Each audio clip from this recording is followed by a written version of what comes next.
And if you're not familiar with this game, this is a cooperative game of heaven versus hell, where players are going to be playing as asymmetrical angels fighting against the devil and his demons. This new expansion is called the Council of the Fallen, and it's going to be introducing an ancient evil as players have uncovered a demon-infested castle that's as old as time. The expansion comes with over a dozen one-off scenarios that players can attempt, but it is going to have its own campaign as well that offers over a dozen different missions.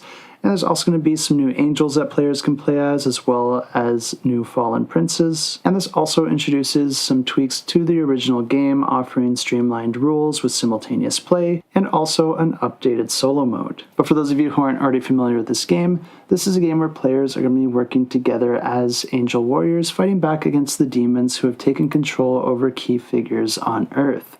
The goal of the game is to defeat all the demons, and if you're able to do that, you're going to be freeing the people under Satan's influence and returning them to a path of salvation.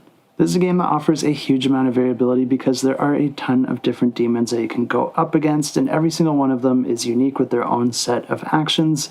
And you can also include a module that's going to allow them to change their behavior and become even more challenging the longer that they remain in play.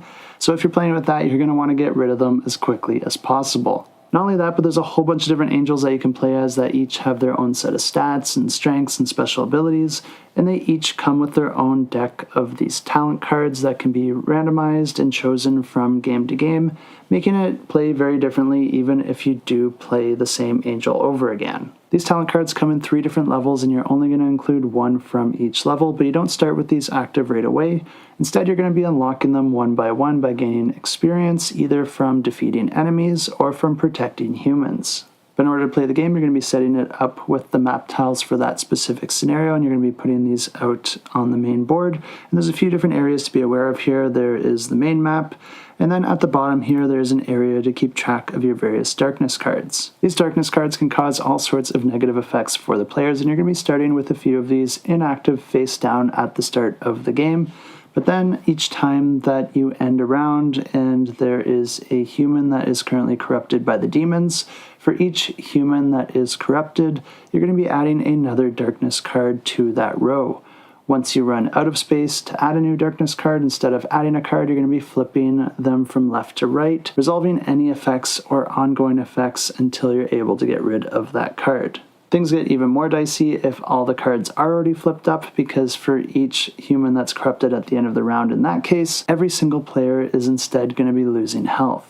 But during the action phase, the turns are going to be alternating between a player and then a demon, and then the next player and then the next demon, until every single player and demon has had a turn. For each of the player's angel, they're going to be spending action tokens in order to perform their various actions, and what's interesting about this is that every angel has a completely different set of actions that they have access to. These can allow the player to move around out on the board, attack demons in different ways, heal themselves or other players, gain prayer cards which can grant special abilities or bonuses, get rid of darkness cards, or even revive other players. After they've performed all their actions, you're then going to be resolving one of the demons, and the way that this works is you're just going to be following the instructions on the board, which usually involves rolling a die and then performing the associated action. You're going to have a bunch of demons to go up against, but once players have defeated all the different types, you're going to be replacing all the existing demons with a new demon plus a fallen prince, and that's going to be setting you up for the final battle. And of course, if you are able to defeat all of them, then you do win the scenario, but it's not going to be easy because those fallen princes are really difficult, along with the additional demons that are still included. If you are interested in this one, I think you can have a lot of confidence back in it. Not only did it win a whole ton of awards, but it has a really nice 8.6 on Board Game Geek, which is a really hard rating to get.